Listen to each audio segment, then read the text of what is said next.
এইসব জামা পরতে সুন্দর লাগে, তাই তো? কিন্তু তার সাথে লাগেও। এবার দুষ্টু কোকিল ডাকের গানটির মেকিং ভিডিও ইউটিউবে ছেড়েছেন তুফান ছবির নায়িকা মিমি চক্রবর্তী। এরই মধ্যে 14 দিনে এই গানের ভিউজ ছাড়িয়েছে 65 মিলিয়ন।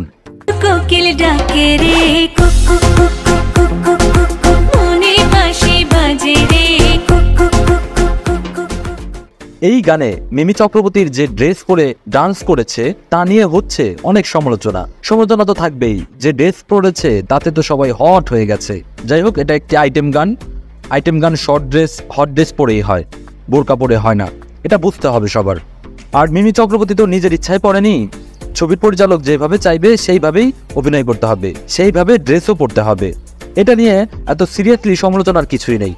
কিছু ভুয়া ইউটিউব চ্যানেল আছে যারা ভিউজের জন্য থাম্বনেলে আবল তাবল কথা বলে এবং থাম্বনেলে আবল তাবল মানুষের ছবি দিয়ে ভিউজ কানেক্ট করে।